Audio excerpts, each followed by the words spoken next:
Baiklah, Assalamualaikum warahmatullahi taala wabarakatuh. Selamat pagi semua. Waalaikumsalam. Okey. PM Akmal ya, takut dia tak masuk lagi. Ke ada masalah internet ke macam mana? Okey. InsyaAllah kita mulakan pertemuan kita pada hari ini dengan baca umum kitab Al-Fatihah.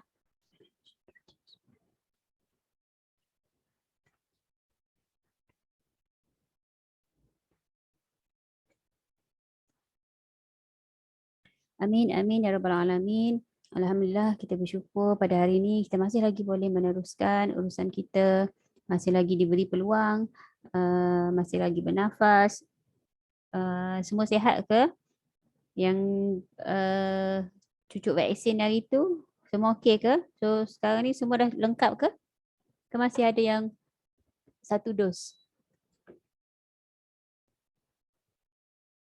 Siapa yang satu dos? Ke semua dah dua dos dah? Lengkap dah. Lengkap dah, okey bagus. Alhamdulillah lah dah lengkap ya. Okey. Setakat tugasan 2 tu, ada yang tak faham ke? Saya dah tengok semua dah hantar. Maksudnya ada 3 kumpulan lah kan. Cuma saya tak marking lagi. InsyaAllah lepas ni saya marking, saya akan respon lah. Okay. Setakat topik dokumen. Okay. Nampak tak dia punya flow? Flow daripada bab 1, kemudian bab 2, dokumen. So kita kena tahu dokumen ni adalah permulaan kita nak buat rekod perniagaan kita ataupun rekod perakaunan. Okay. So buku simulasi perakaunan dan buku modul tu kita akan guna secara bersama. Bila kita habis satu-satu bahagian dekat dalam modul, so kita akan masuk ke simulasi. Apa yang kita nak buat dengan simulasi tu? Ya, sebenarnya dalam simulasi tu, bila you dah buat ringkasan urus niaga tu daripada dokumen, sepatutnya kita tak usah tengok lah buku simulasi tu. Kita nak guna maklumat yang you buat ringkasan tu nanti nak masuk dalam kita punya buku perakaunan kita, iaitu buku catatan pertama. So sebelum saya pergi ke buku catatan pertama, ada apa-apa soalan tak yang you nak tanya in case dalam mana-mana dokumen yang you jumpa tu you macam tak faham. Kenapa yang ni macam ni ataupun macam ni ataupun macam ni? Bagi tahu saya dulu. Sebelum saya pergi ke topik 3 dalam modul pembelajaran tu. So standby kat depan kena ada buku modul pembelajaran deh. Modul saya ni. Sekejap saya buka. Semua ada buku modul? Buku modul. Semua kena ada buku modul ni. So untuk simulasi ni, mana simulasi?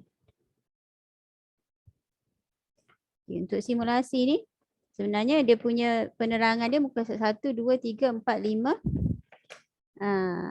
5 tu, setakat muka surat 5 tu, dalam belakang tu kan ada dokumen-dokumen tu. Kita dah tengok semua dah dokumen ni. Dan kita dah buat ringkasan dah urus niaga tu dalam tugasan 2. Okey. So bila tugasan 2 tu settle, nanti kita akan masuk.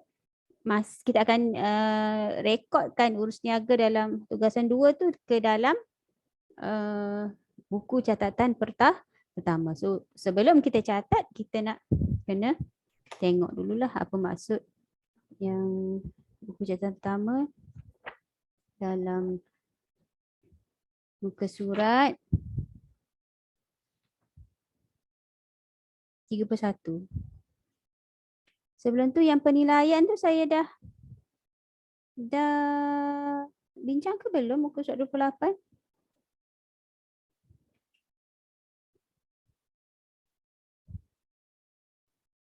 Penilaian 1. Saya dah bincang ke belum? Ke ada?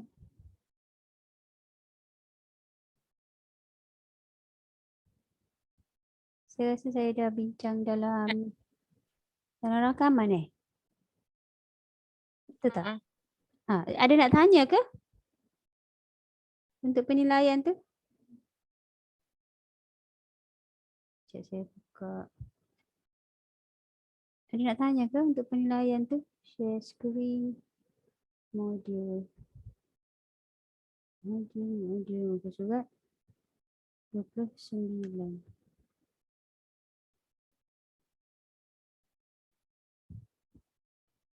Ni kan. Yang ni boleh definisi perakaunan boleh bagi.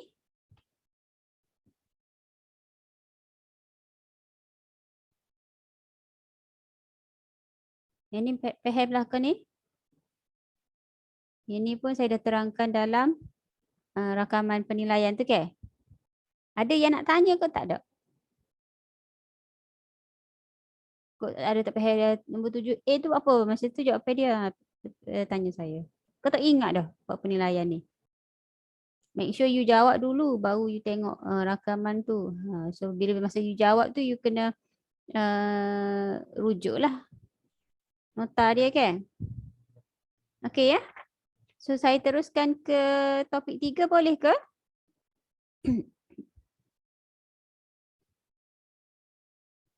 So very important bila you belajar satu-satu benda, you ada tersekat dekat mana-mana tak faham, terus selesaikan, terus tanya. Boleh ke ni? Saya duduk chat story ni, tolong respon ya. Kalau tak boleh respon dekat voice pun, respon lah dekat chat. Okey. Boleh ya? Wani sore aja ni jawab ni. Okey, baiklah. InsyaAllah. Kita nak ke step yang seterusnya. Daripada dokumen sumber, kita nak terus ke langkah yang seterusnya dalam kitaran perakaunan. Ingat tak? Dalam kitaran, kita mula dengan dokumen sumber, kita pergi ke buku catatan pertama. So this one, pay your full attention. Sila fokus betul-betul. Okay. Saya dah record ke ni ya? Saya record dah tadi ke? Takut terlupa record. Okay. Make sure. Record dah. Make sure you betul-betul fokus. Tengok betul-betul. Kalau tak faham dalam kelas ni, lepas kelas, tengok balik rakaman. And then in case kalau tak faham, terus buat catatan dan terus tanya saya. Sama ada PM saya ataupun next class tu, you all tanya sebelum saya mulakan pembelajaran yang seterusnya. From now on, dia dah jadi bersambung-sambung. Dokumen sumber bersambung dengan buku catatan pertama, bersambung dengan ledger, bersambung dengan imbangan duga dan seterusnya sehinggalah kita buat kunci kira-kira nanti. Okey. So bila dia kitaran bermaksud dia adalah satu proses yang berterusan. Dia mari daripada proses yang sebelum-sebelumnya. So today kita akan kenal apa maksud buku catatan pertama. Okey, buku catatan pertama dalam topik ni you akan belajar Jurnal am, jurnal khas, buku tunai. Buku tunai runcit you tak belajar. So I hanya ajar you buku tu tunai. Jurnal am, jurnal khas, buku tunai. So dalam 1, 2, 3 ni kita nak faham apa dia buku-buku ini. Buku jurnal am, jurnal khas dan buku tunai ni. Dan apa urus niaga yang perlu direkod ke dalam buku ini. Okey. Sekejap saya nak menconteng sikit ni. Apa benda yang kita nak faham? Yang pertama ialah kita nak kenal ada 3 kumpulan buku catatan pertama ni. 3 je lah Buku tunai runcit kita tak perlu belajar. Kita kumpul semua dalam buku tunai. So apa yang kita kena faham ialah satunya ada 3 kumpulan buku catatan pertama ni. Kita kena tahu apa? Yang pertama, kita kena tahu ada 3 kumpulan buku catatan pertama ni. Dan dalam setiap satunya itu, kita nak tahu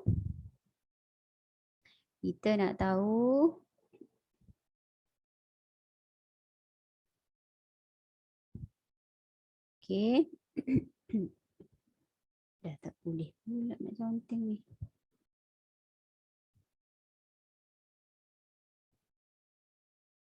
Saya tutup kejap.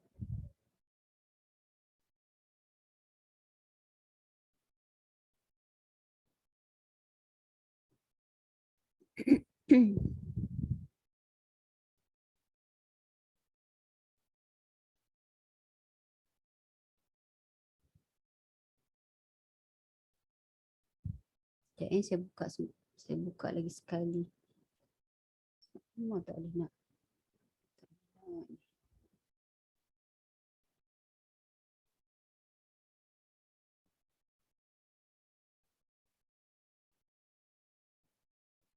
Okey, dah boleh dah. Muka surat 30. Muka surat 31. 31. Semua buka buku muka surat 31, buku modul tu. Okey, share lagi sekali.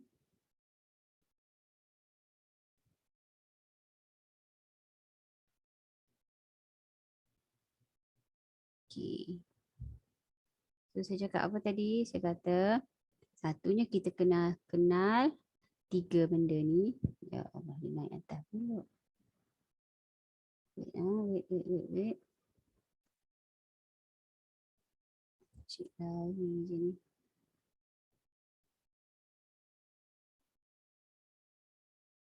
Tiga puluh satu. Okey.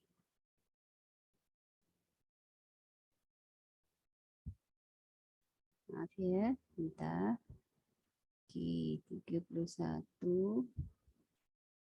So, kita perlu tahu ada 3 buku ni. Dan satunya kita nak tahu format dia. Maksudnya dia punya format. Setiap buku catatan pertama ni macam mana format dia. Contoh jurnal am format dia macam mana. Jurnal khas format dia macam mana. Buku tunai format dia macam mana.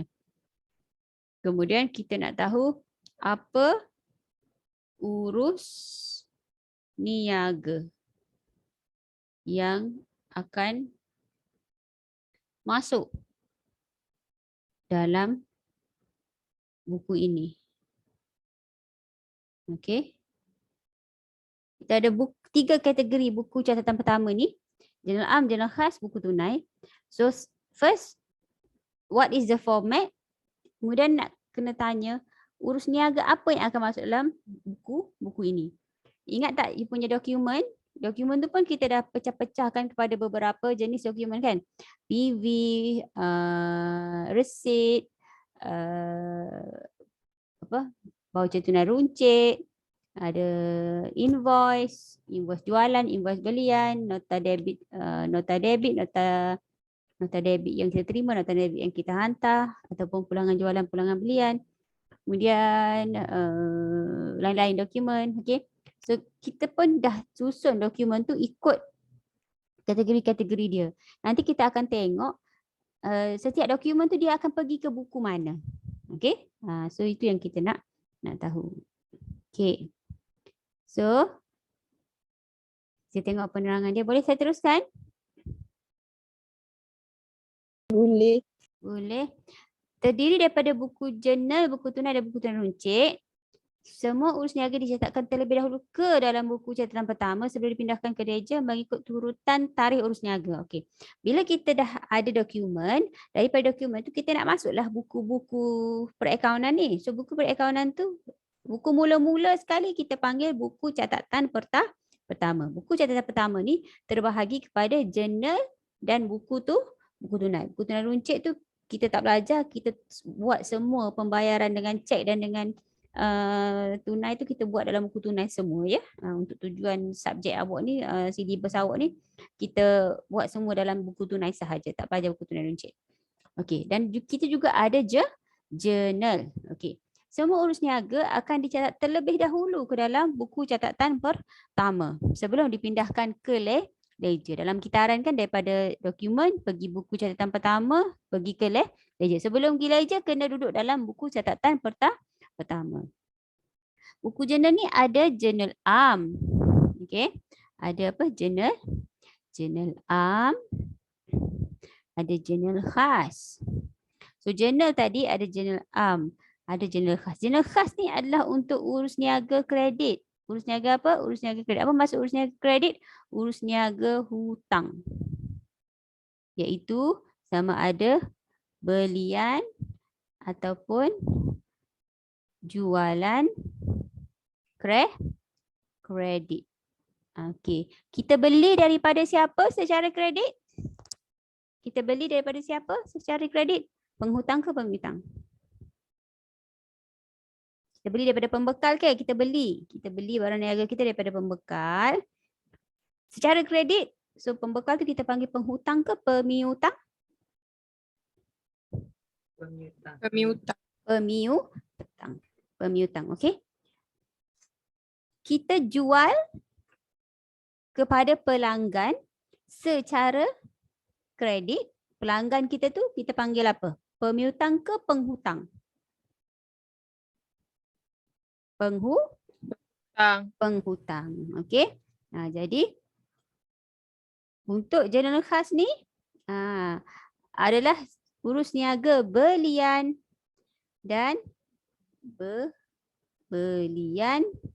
dan jualan secara hutang. Okey. So maksudnya kita akan ada pemiutang, sini ada penghutang. Boleh? Beli daripada pemiutang secara kredit, jual kepada penghutang secara kredit, ataupun beli daripada pembekal secara kredit. Pembekal itu kita panggil pemiutang liability lah. Jual, kita buat jualan kepada pelanggan kita secara hutang, bermaksud pelanggan kita akan jadi penghutang. Penghutang ialah aset semasa. Boleh faham? So kita bahagi kepada dua, jurnal jualan dan jurnal belian. Jurnal jualan dan jurnal belian. Okey. Maksudnya dalam jurnal jualan akan ada nama siapa? Pemiutang ke penghutang? Penghutang. Dalam buku jurnal jualan kita akan senaraikan semua penghutang.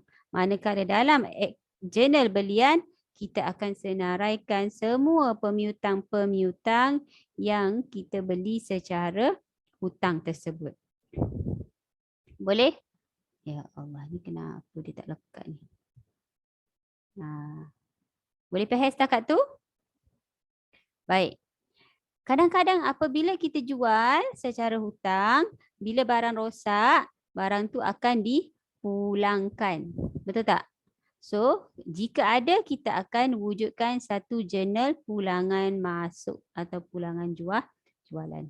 Begitu juga apabila kita buat belian daripada pembekal tadi secara hutang, kita tak payah lagi.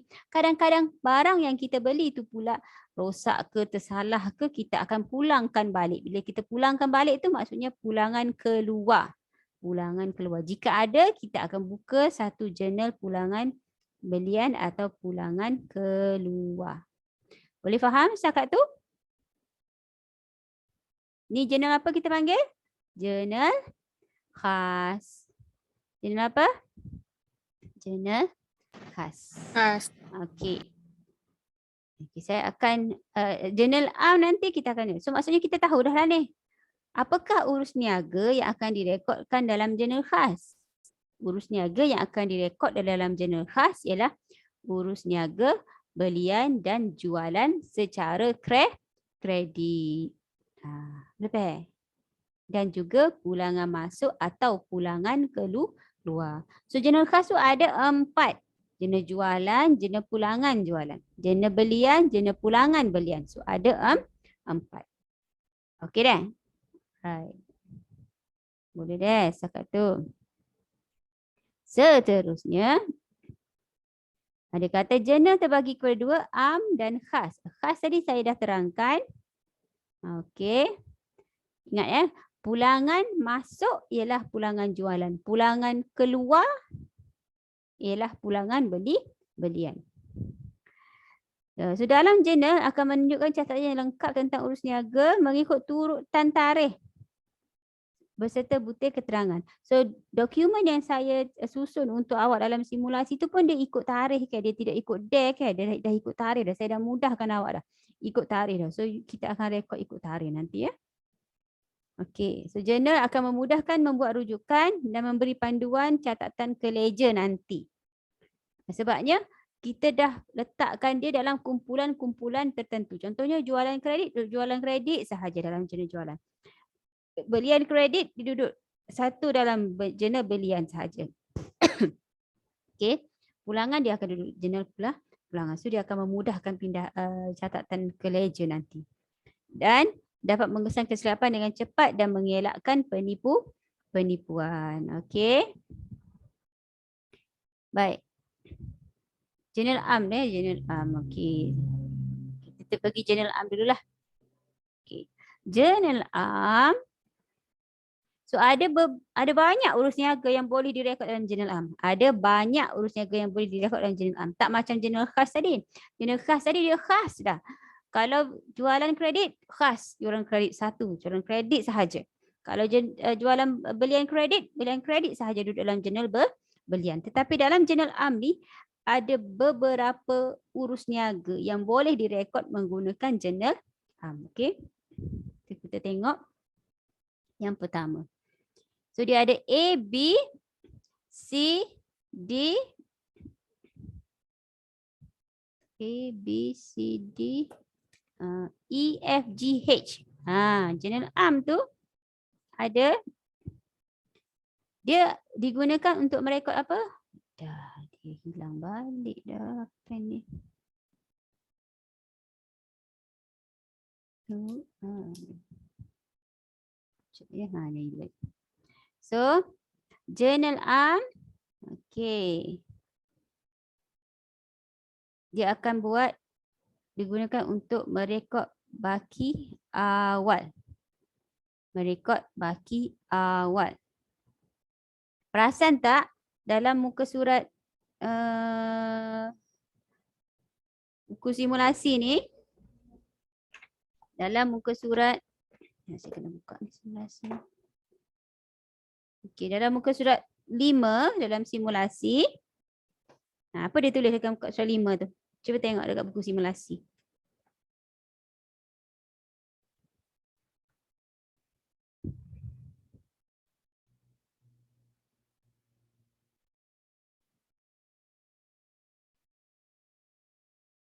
Ada ke buku simulasi?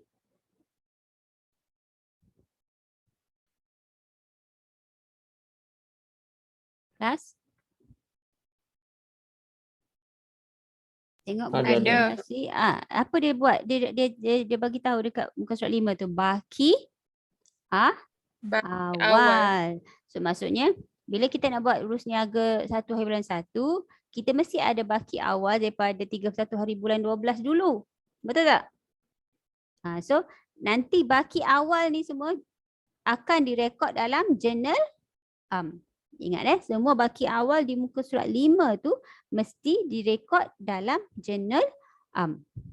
Okey, membuat catatan permulaan, merekod baki awal. Rekod apa? Rekod baki awal. Mula-mula sekali. So maksudnya kita akan rekodkan semua sekali aset tetap, aset semasa, liability semasa, equity pemilik, liability jangka panjang tu dalam jurnal am. Dan jurnal am tu mesti debit dengan kredit dia, kiri dengan kanan dia mesti sentiasa sama. Macam kita buat persamaan perakaunan lah. Aset mestilah sama dengan liability tambah equity pemilik. Okay. Okay. So masa you buat catatan permulaan ni, okay, masa you buat catatan permulaan tu, debit mesti sama dengan kredit, iaitu aset mesti sama dengan liability tambah dengan equity pemilik. Okey, nanti format dia nanti kita tengok. Sekarang ni kita nak faham dulu berapa jenis dokumen yang kena rekod dalam jurnal am. So yang pertama ialah catatan permulaan ataupun baki awal. Yang kedua apa? Catatan penutupan pada akhir tempoh 31 hari bulan. Itu baki akhir lah ni. Okey, catatan penutupan dan pemindahan baki akaun. Okey. So dokumen apa yang akan menunjukkan ni sebab dia tak ada dokumen invoice ke apa catatan ni kan. So kita akan gunakan memo ataupun kita akan guna memo lah. Dokumen sumber dia ialah memo. Yang invoice ni yang ini. Yang A, B ni boleh faham baki permulaan dan baki penutupan. Baki awal, baki 1 hari bulan. Baki akhir pada akhir bulan. 31 ke 28 hari bulan ke, kalau Februari 28 hari bulan. Kalau biasa 30 ataupun 31. C, yang ketiga ialah kita akan rekod dalam jurnal am jika kita ada beli apa? Aset bukan semasa secara kredit. Atau kita jual. Beli atau jual aset bukan semasa secara kredit. Apa dia aset bukan semasa? Cuba bagi contoh aset bukan semasa. Aset bukan semasa seperti apa? Perabot, peralatan pejabat, kenderaan, mesin dan sebagainya. Jika secara kredit kita jual atau kita beli, okey, kita kena rekod dalam jurnal am. Ingat tak dalam mana-mana dokumen yang you buat tugasan 2 tu, ada tak kita beli sama ada peralatan pejabat ke, kenderaan ke, mesin ke apa secara kredit daripada siapa-siapa? Ingat tak?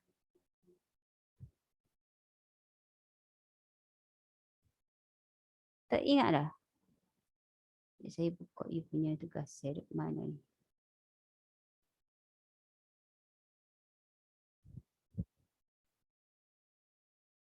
Oh, saya tak download lagi.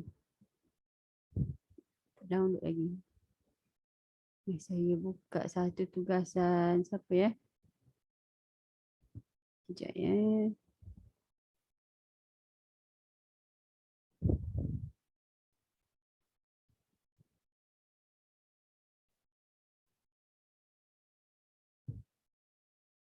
Mari kita buka satu tugasan yang you dah hantar tu.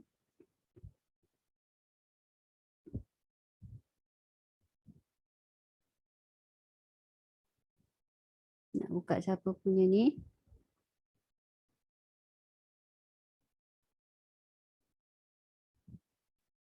Okay. Google.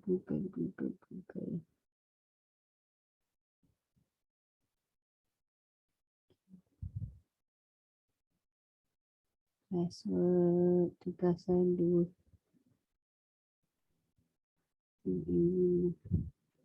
Saya buka ini Contoh lah contoh. Ada tak dalam mana-mana dokumen ni yang okey, ini jelas Okay. Kita pergi tengok dekat invoice lah, okey. Invoice. Ni resit. Invoice belian. Mari kita tengok invoice belian ni. Invoice belian ni ada tak mana-mana invoice yang kita bukan beli aset tu. Ni daripada mana-mana ni. Semua ni beli barang niaga ke? Yang mana yang bukan barang niaga?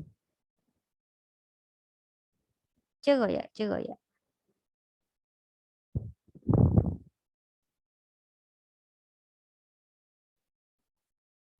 KC komputer. KC komputer tu kita beli apa? Kita beli peralatan alatan pejabat. Okay. So this one kita kena record dalam jurnal khas ke? Atau jurnal am?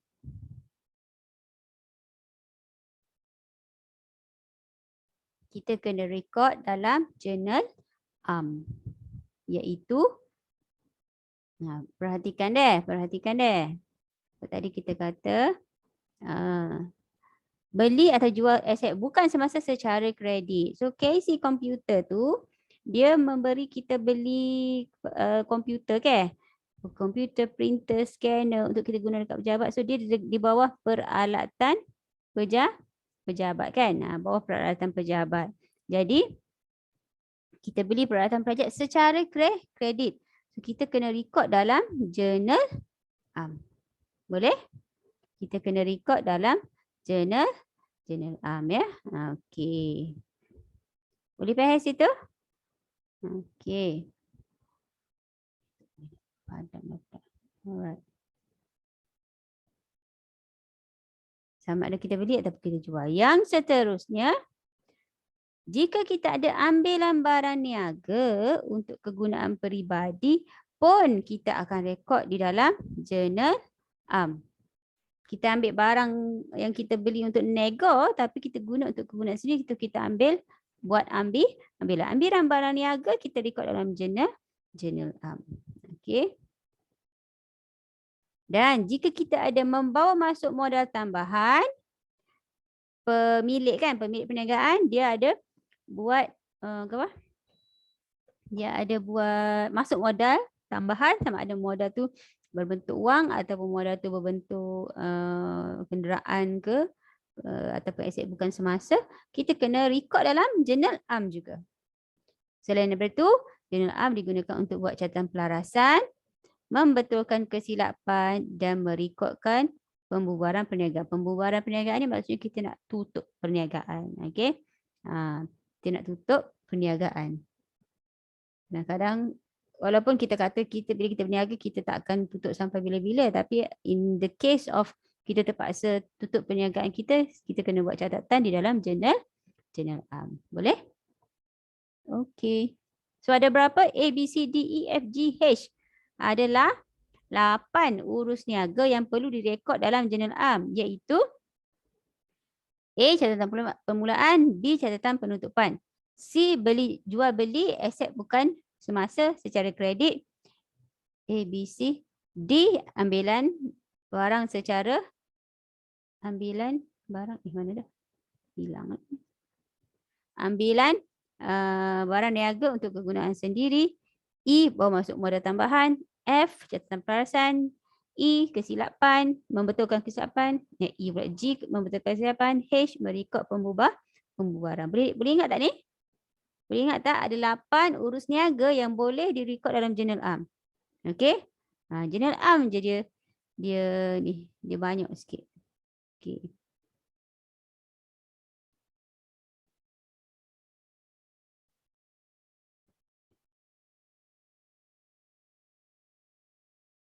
Okey, cuba bagi tahu balik 8 urus niaga yang kita perlu rekod dalam jurnal am tadi. Yang pertama apa? Yang pertama ialah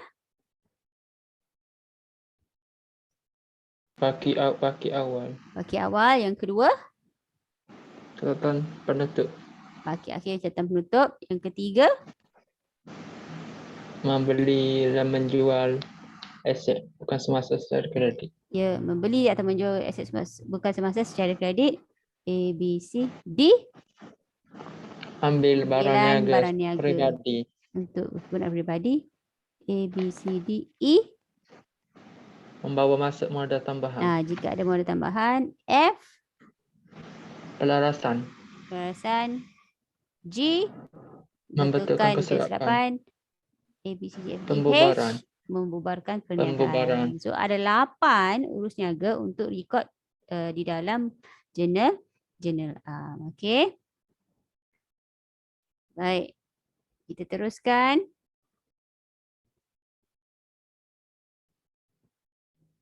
Format. Macam tadi kan saya kata yang pertama kita